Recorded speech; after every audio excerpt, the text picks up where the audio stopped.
Hi, Market Mogul readers. Want to know what people at Goldman Sachs, JP Morgan, and Bain & Co. read every morning? The Daily Breakfast Briefing. Get all the insights you need in a short, sharp email, and it's free forever. Just sign up at themarketmogul.com. Welcome. You're listening to articles on themarketmogul.com.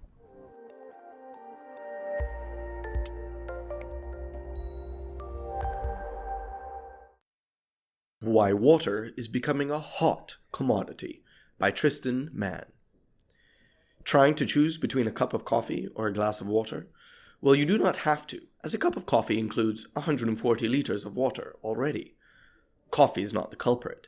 For example, a kilogram of beef requires a mega 16,000 liters of water to produce, which involves water to grow the grain to feed, water for the cattle to drink, and water to process the meat. Water consumption in the 21st century is hitting new heights and leaving one question behind.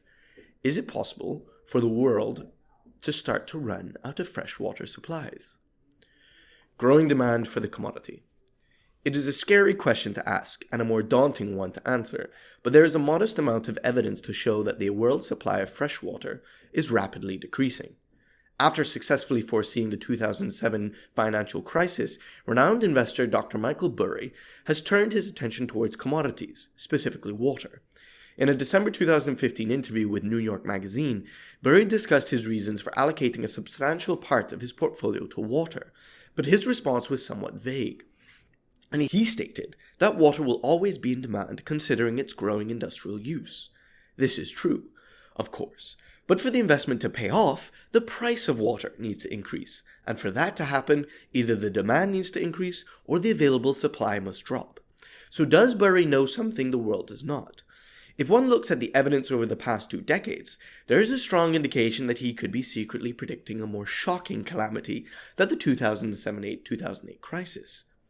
A June 2015 publication released by researchers from the University of California analyzed data from NASA's GRACE satellite mission and found that 21 out of the 37 of the world's largest aquifers have been in decline since 2003, and also 13 have been depleted to the point that local water availability is threatened.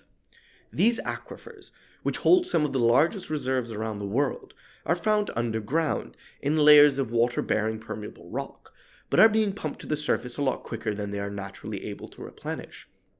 So why is this happening? Or why is the world not doing anything about it? The effect of the avocado. Avocados are not solely depleting the world's freshwater supply, but like coffee, they are a perfect example to illustrate the current situation. Demand for avocados has increased by a whopping 123% in the last 5 years. So suppliers have looked for new ways to grow avocado trees outside of their natural habitat. The tree itself needs 5 to 20 gallons of water several times a week to survive, which comes out of aquifers at an untenable rate to keep them alive and fresh. These aquifers are the victim of food like avocados, becoming more accessible as super suppliers become aggressive in their approach to supply a growing demand for more diverse choices. This is a problem because 70% of the world's water resources are used for food production. The rate at which the population is increasing is correlated very sharply to spikes in water depletion, and the world's population expected to pass 11 billion by the turn of the century, one can expect to see extremely low levels in the aquifers. How much water does the Earth actually have? Although there are major concerns regarding the possible levels of aquifers, little is known about them still.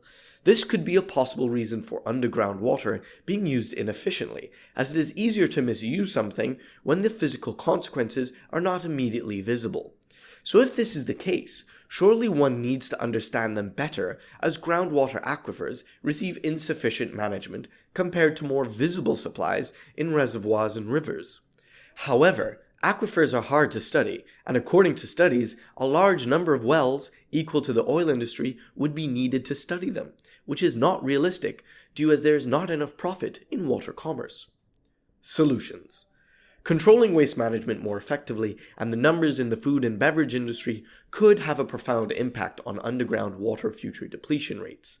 Also, a simpler way of dealing with the issue is to bring in regulation, directed specifically towards extracting water from underground sources and banning drilling on unsustainable plots.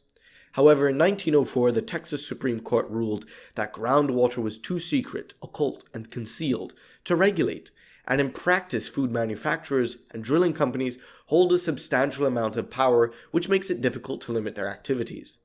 Many experts in politics of water have also been asking the question, who owns the rights to water? It is a difficult question to answer and a braver one to ask, but important to understand, otherwise one could see a political war entrenched with countries changing their borders dramatically to protect their underground resources. There are many questions, and few answers, that prevail around the topic. But surely the utmost importance is for it to earn more attention amongst lawmakers, lobbyists, and regulators, so the world can plan for a future with water and not without.